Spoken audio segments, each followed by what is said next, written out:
नमस्कार। प्रस्तुत है आज का चिंतन। इंग्लैंड में महिलाओं को 19वीं शताब्दी तक दूसरा दर्जा प्राप्त था। न उन्हें नागरिक अधिकार प्राप्त थे, न वे सम्मानप्रद जीवन जी सकती थीं। वहाँ की एक विचारशील महिला मैडम पैंखर्स्ट ने इस अन्याय का उन्मूलन करने के लिए women's social and political union नामक संस्था का गठन किया और नारी स्वातंत्र्य तथा समानता का ऐसा प्रचंड प्रचार प्रवाह उत्पन्न किया कि वहाँ की स्त्रियों की दशा कुछ ही वर्ष बाद बदलने लगी। 18वीं-19वीं शताब्दी में भारतीय स्त्रियों की स्थिति निर्जीव पुतले से अधिक नहीं थी। उस समय बाल विवाह से लेकर सती प्रथा तक कितनी ही कुरीतियों के कारण उनका जीवन दुस्सह बोझ बना हुआ था। छोटी उम्र में अधेड़ आयु के व्यक्तियों से उनका विवाह कर दिया जाता और उनके पति जब मर जाते तो उन्हें जबरन पति के साथ जला दिया जाता। नारियों की इस दुखद स्थिति पर ध्यान गया राजा राम मोहन राय का और उन्होंने सती प्रथा के विरुद्ध ऐसा वातावरण बनाया कि सती प्रथा के खिलाफ न केवल कानून बन गया वरन ऐसे विचारशील व्यक्ति भी आगे आए जो इस कुरीति का विरोध करने लगे। ऐसी अवांछनीय, अनैतिक और आसुरी कुरीति का अंत राजा राम मोहन राय द्वारा छेड़ी गई विचार क्रांति के परिणाम स्वरूप ही हो सका।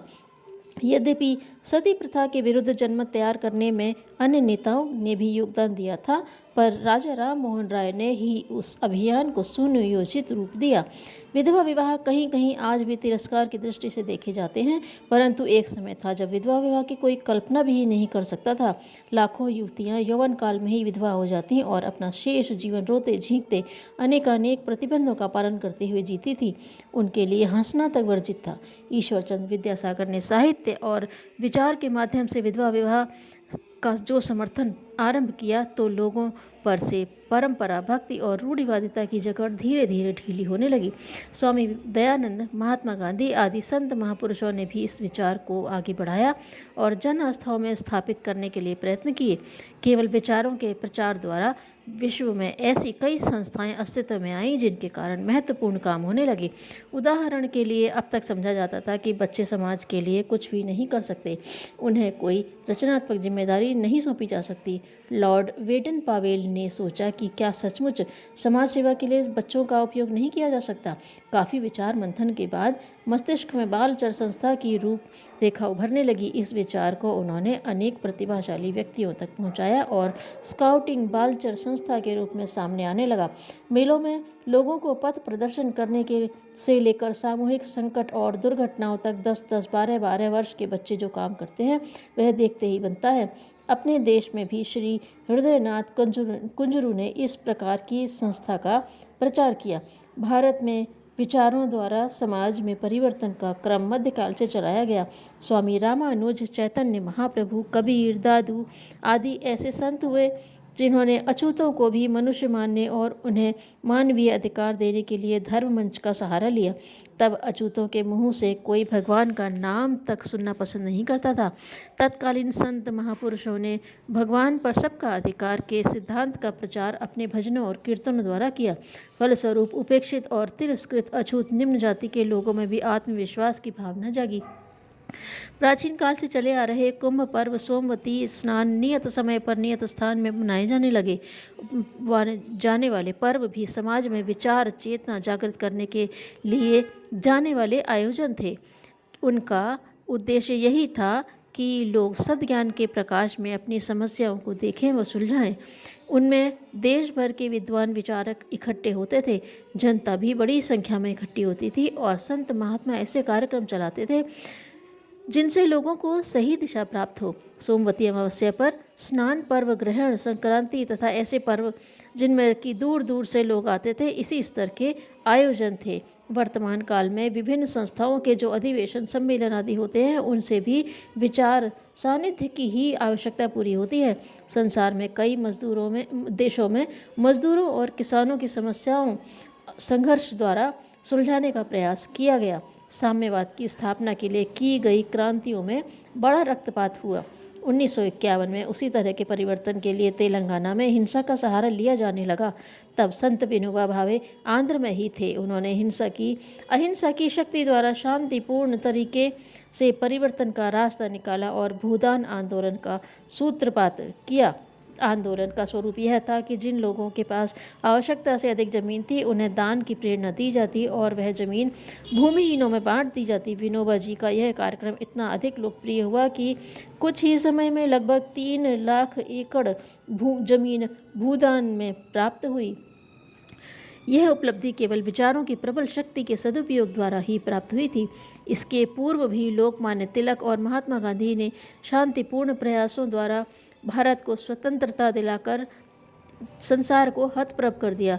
लोकमान्य तिलक ने मराठा और केसरी अखबारों द्वारा भारतीय जनता में स्वतंत्रता की चेतना फूंकी और उनकी प्रेरणाओं से ही स्वराज्य हमारा जन्मसिद्ध अधिकार है के मंत्र को भारतीय जनता के मन में उतारा। महात्मा गांधी ने भी जनसंपर्क सभा, भाषण और दौरों से प्रेरणा देने के साथ साथ नवजीवन, यंग इंडिया और हरिजन सेवक पत्रों द्वारा जनमानस में स्वतंत्र चेतना फूंकी। विश्व इतिहास पर यदि दृष्टिपात करें तो यही प्रतीत होगा कि जितने भी सुधार हुए हैं, भले ही वे व्यक्तिगत हों अथवा सामाजिक स्तर पर, केवल विचारों के माध्यम से ही संभव हो सके हैं।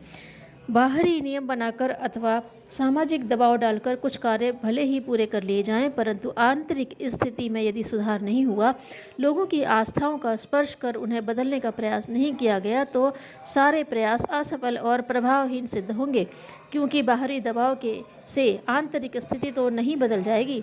उपरोक्त विचार क्रांतियों में लोगों की उसी आंतरिक स्थिति को बदलने का प्रयास किया गया और अभीष्ट सफलता मिली।